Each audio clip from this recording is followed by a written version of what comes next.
सफर पहला हमारा ध्यान है। आप सबको बता दिए पूर्व में कि बात कहा जा रहा है। कितनों ने गलत काम किए, काम किए, कितनों का बुरा किया, कितनों का भला किया, ये सारी चीजें ध्यान के अंदर आती है। कितनों को आनंद दिया, कितनों को परेशान किया, बेवजह कष्ट कितनों को दिए, ध्यान के अंदर आती है। तो इन सारी चीजों ना एक उच्च कोटि का ध्यान है। आज भी साधक बैलेंसिंग करते हैं, वाणी सुनते हैं। वाणी के अंदर श्री माता जी जो ज्ञान हम सभी को प्रदान किए, उस ज्ञान का आचरण में लादिन है। तो इस कारण बनता है के सहज योग में किसी भी प्रकार का स्थान नहीं है। जो तालीम साथ में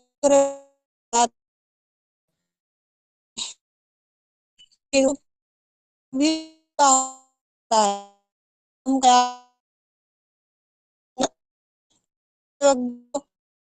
माना है कि इसमें मिर्च कितनी डालनी है, नमक कितना डालना है।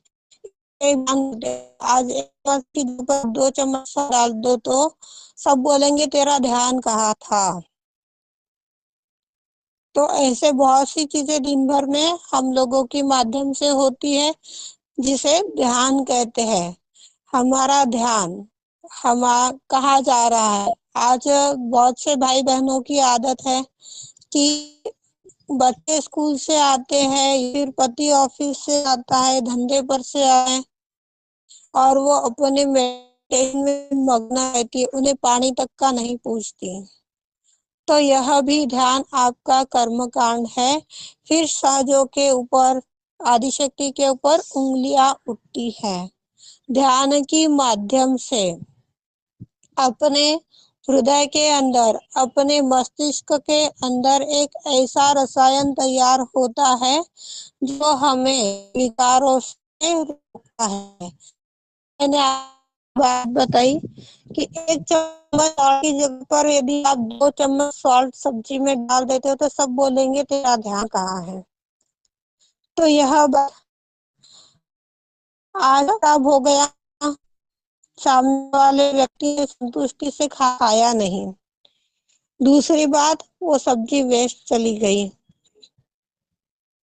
आत्मा भूखी रह गई। थाली पर बैठने के बाद में यदि कोई व्यक्ति अधूरा खाना खाता है या फिर किसी भी कारणवश वह भूखा उठता है तो यह आत्मा पीड़ित होती है।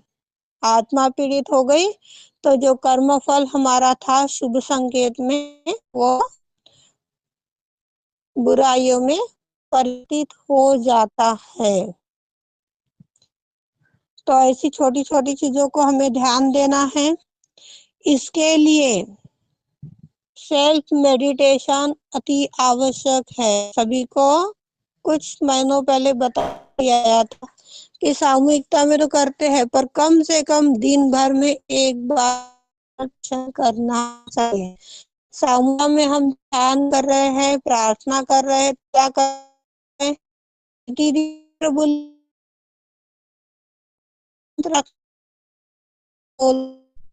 जो मंत्र बोल रही है वही बोलेंगे, जो प्रार्थना करवा रही है वही प्रार्थना हम लोग करेंगे। पर जब हमारे एक हाथों में 5 उंगलियां अलग अलग है तो 5 उंगलियों के 5 गुण भी अलग है, 5 काम भी अलग है, 5 शक्तियां अलग है। तो एक ही प्रार्थना, एक ही मंत्र कैसे कार्य करेगा सभी के ऊपर। वैसे तो श्री माँ विश्व के सामूहिकता के अनुसार ध्यान करवा कर लीजिए, यह बराबर ही सबका भला होना शुरू हो जाता है उसी क्षण से। पर सेल्फ में जब हम ध्यान करते हैं तो अपने हाथों के ऊपर कौन सा कौन सी आ रही है और ये कब समझ के कब देख पाएंगे, जो हमारे शास्त्र में विद्यमान रहेंगे हाथों में, उसी क्षण हमें संकेत है हो रहा है। जी, हाथों के चक्र क्या है वो उसको परेशानी आएगी। लिप्स में हमारे माथा हुआ, साइड राइट हैंड जो है हमारा सीधा हाथ, यह हमारा पुरुष साथी के माध्यम से होने वाली गलतियों को दर्शाता है। अब पुरुष जाति के विरोध में यदि हमसे किसी प्रकार की गलतियां हो रही है, खुद की माध्यम से यदि हो रही है, तो यह हमें उंगलियों की पहले पोर पर, जो हमारा हाथों का पहला कंधा है, इस कंधे पर हमें अनुभव होगी। फिंगर टिप्स जिसे बोलते हो आप लोग, पहले फिंगर टिप्स पर अनुभव होगी पुरुष जाति के विरोध में यदि कोई गलत कार्य हो रहा है तो। या फिर पुरुष जाति की माध्यम से अपनी ओर यदि कोई गलती हो रही है तो वह दूसरे कंधे फिंगर टिप्स से पहले फिंगर टिप्स पर आएगी। विश्व की माध्यम से यदि कोई परेशानी आ रही है तो वो पूरी उंगली की जो सबसे नीचे की फिंगर टिप्स है, इस फिंगर टिप्स से लेकर के ऊपर तक आएगी। कभी कभी यह डायरेक्ट बाहर वाले व्यक्ति से अपने तक रहेगी, कभी कभी यह अपने परिवार की माध्यम से अपने तक आएगी। तो इसके बहुत से स्वरूप है। तो दूसरी बात आती है अपनी राइट साइड की, सॉरी लेफ्ट साइड की। लेफ्ट साइड में भी इसी तरह का होता है। लेफ्ट साइड में हमारे माता से जुड़ा हुआ स्थान होता है, बहनों का स्थान होता है। तो यह माता पक्ष में कोई असंतुलन है, किस रूप से है, किस स्थान से है, उसका सेम यही रहेगा। वो पहला जो फिंगर टिप्स है यह सेल्फ में आता है, दूसरा फिंगर टिप्स जो है यह परिवार का आएगा, तीसरा फिंगर टिप्स जो है यह विश्व की ओर से आएगा। तो यह सारे सिग्नल देख करके हमें पता चलता है कि कहाँ से समस्या आ रही है। जब समस्या की जड़ पता चल जाएगी तो उसे उसी स्थान पर यदि हम रिफ्यूज करते हैं तो समस्या बढ़ेगी कि घटेगी, जीवन खुशहाल बनेगा कि दुखी रहेगा। आप सभी समझदार हैं। इसके आगे क्या करना चाहिए?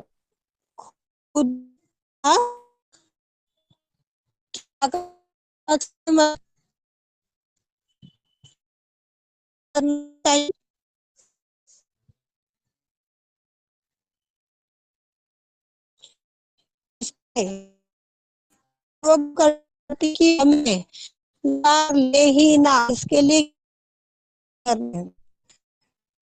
पहला काम हमें माता जी नहीं, तो नहीं क्या नहीं यार।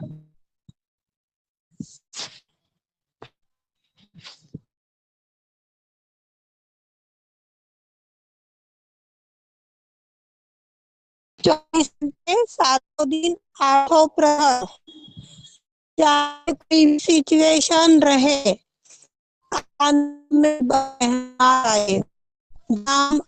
बने रहते हैं, उतनी हमारी आत्मा प्रकाशित होती है। आनंदी रहने के पश्चात में दूसरी कड़ी आती है कि हमारे अंदर जोश कितना है। उतने ही जोश से हमें आगे बढ़ना चाहिए। उस कार्यान्वित होने देना चाहिए। तीसरी कड़ी आती है आपकी प्रेम। प्रेम संपूर्ण पूजाओं का, समस्त समस्याओं का बहुत बड़ा सार है। इसका एक अनुभव कुछ समय पश्चात अनुराधा जी आपको बताएंगे। स्वयं से हमें प्रेम करना है, यह पहली कड़ी। यदि प्रेम है स्वयं से, खुद के प्रति यदि हमें प्रेम लग रहा है तो ऐसा व्यक्ति कभी भी निराश नहीं हो सकता। यदि हमें स्वयं के प्रति प्रेम नहीं है, हम हताश हो चुके हैं, परमात्मा से परेशान हो चुके कि परमात्मा अब यह समस्या नहीं चाहिए, इस तकलीफ से मैं त्रस्त हो चुका हूँ, मुक्ति दे दो। ऐसा व्यक्ति अपने जितने भी असाध्य विकार होते हैं, अपने जितने भी छोटे से छोटी बोलो बड़े से बड़ी समस्या हुई है, उसको हार मान लेता है। और यही चीज हमने कल समझी कि हमें किसी भी प्रकार से हार नहीं माननी है। यदि हम हार मान रहे हैं तो सब कुछ नश्वर है। स्वयं से प्रेम करना है, हार माननी नहीं है, अपने ऊपर विश्वास करना है, आदि शक्ति के ऊपर विश्वास करना है कि नहीं, मैं ये कर सकता हूँ और मैं करूंगा। तो आप सब कुछ कर पाओगे, जो नहीं कर पा रहे हो वो भी कर पाओगे।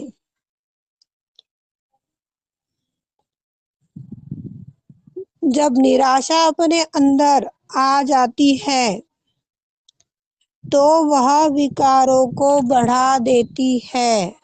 अब निराशा अपने जो विकार शरीर में बने होते हैं, अभी अभी का एक ताजा उदाहरण हम ले सकते हैं कीर्ति गुप्ता का। कीर्ति गुप्ता को आज 3 साल से किडनी ट्रबल था। आदिशक्ति की असीम कृपा से यह किडनी ट्रबल 4 महीने के अंदर पूर्ण रूप से रिफ्यूज हो गया। इसका आज भी वीडियो मेरे पास में बना हुआ है। बड़े खुशी से, बड़े प्रसन्नता से अपना अनुभव इसके अंदर इसने शेयर किया है। प्रसन्नता में बनी हुई थी, जो ट्रीटमेंट्स इसको बताई गई थी बड़े आनंद से, बड़ी तत्परता से करती थी। पर आज जब उसकी यह समस्या हल हो गई तो जाने अनजाने यह कीर्ति रूपी आत्मा भटक गई थी। भटकने के पश्चात गलत राह पर चल पड़ी थी। गलत राह में चलने के बाद में सही क्या गलत क्या कुछ समझ में नहीं आया। पैसे के पीछे भागने लग गई। पैसे का जो लालच होता है, जो खुशी होती है, क्षणिक खुशी है। आत्मिक खुशी हमें तभी मिलेगी जब हम परमात्मा से एक रूप रहेंगे, अपने से प्रेम करेंगे, शांति में स्थापित रहेंगे, तो हमें आत्मिक शांति मिलती है, विकारों से दूर होने की एक राह मिलती है। इसी के चलते पैसों के पीछे भागते भागते कब इसका यह समस्या लौट आ गई, इसे खुद को भी पता नहीं चल। जब गणों के विरोध में हम कार्य करते हैं तो गण हमारे को कभी भी बख्शते नहीं है। और यही सेम थिंग इस आत्मा के साथ भी हुआ। आज आदिशक्ति कृपा ने इसको पिछली अमावस्या के दिन नया जन्म दिया। नया जन्म के पश्चात एक विकार बैठाने के लिए इसका जो मेडिकल चला था, उस मेडिकल उसका विकार शरीर में आया, पूरा इन्फेक्शन जो गणेश तत्व से जुड़ा हुआ है, नाभि चक्र से जुड़ा हुआ है। इसमें मूलाधार चक्र और नाभि चक्र बहुत भारी मात्रा में कार्य करते हैं। यह इन्फेक्शन चल पड़ा, आज 4 साल से पकड़ लीजिए ठीक हो। उसके बाद भी यह कुछ महीनों में ही समस्या लौट आई। 1 साल पकड़ कर चलिए लौट आई। उपाय योजना चल रही है, उपाय योजना चल रही है। अब उपाय योजना चलते चलते एक दिन का खर्चा इनका 5,000 रुपए दवाखाने में लग जा रहा था। 5,000 रोज का खर्चा लग रहा है, तो आप यकीन मानिए 3 महीने में कितना खर्चा इन लोगों को लग गया होगा। ऐसे में इसकी दादी, इसके पिताजी और भी कोई व्यक्ति होंगे जो शब्दों की माध्यम से, अपने विचारों की माध्यम से, हाव भाव की माध्यम से व्यतीत कर रहे थे। बड़ी दुखी आत्मा थी। 8 दिन पहले जब उसका फोन आया, ये घटना घटित होने से पहले, आंटी मेरे से है ना कोई बात नहीं करता है, मुझसे कोई मिलता नहीं है, सब मुझे ऐसा बोलते हैं वैसा बोलते। बड़ी दुखी आत्मा थी। तो यह शब्द जो है, इसके कुछ है और ये आत्मा समाप्त होगी। इस आत्मा ने यह देह छोड़ दिया। आज से 8 दिन की बात है। देह छोड़ने के लिए तो अभी 4-6 दिन हुए होंगे, पर यह 8 दिन पहले की इसकी कही जुबानी बातें। एक डॉक्टर होता है जो कितना विनम्रता से सभी बोलता है, बताता है, समझाता है। उसके प्रेम भरे जो शब्द होते हैं, यह हमारे आधे विकारों को हर लेती है। तो आप सभी समझदार हो कि आज हम किसी को मेडिकल करवा रहे हैं या किसको सांत्वना दे रहे हैं, तो उसको प्रेम की आवश्यकता है या नमक मिर्च की आवश्यकता है। नमक मिर्च यदि दोगे तो कौन सी सांत्वना रही, कौन से उसके दुख में आप सहभागी हुए। हो तो हर दिन ठीक होने वाला 2 दिन होता है, या हमने अपनी आंखों से देखा है। तो यह भी एक चीज है कि जो हमें विकारों के अंदर ले जाती है। हम एक से करना है, हम प्रेम कर रहे हैं तो नामुमकिन विकारों पर भी विजय प्राप्त कर सकते हैं। इसमें महत्वपूर्ण चीज है हमारी दिनचर्या। इनमें आप सबको बता दिया गया है। नहीं समझ में आया है फिर से रिकॉर्डिंग सुन सकते हो, ग्रुप में डाली गई है। उसका क्षेत्र में कैसे प्रवेश करना है, एकदम से ही होगा। किसी को 4 लगे, 8 लगे, होगा तो ये करना है।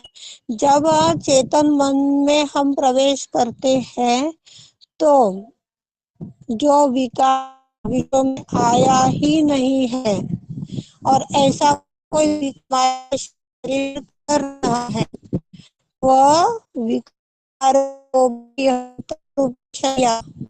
समाप्त कर देती है। विज्ञान ने काफी तरक्की कर ली है, पर ऐसी कोई किसका विज्ञान के पास में नहीं है। तो ये मेडिटेशन से जुड़ी हुई बातें, चेतन शरीर के माध्यम की बातें, सिग्नल के लिए सही हुआ है। चाहूँ अनुराधा जी सब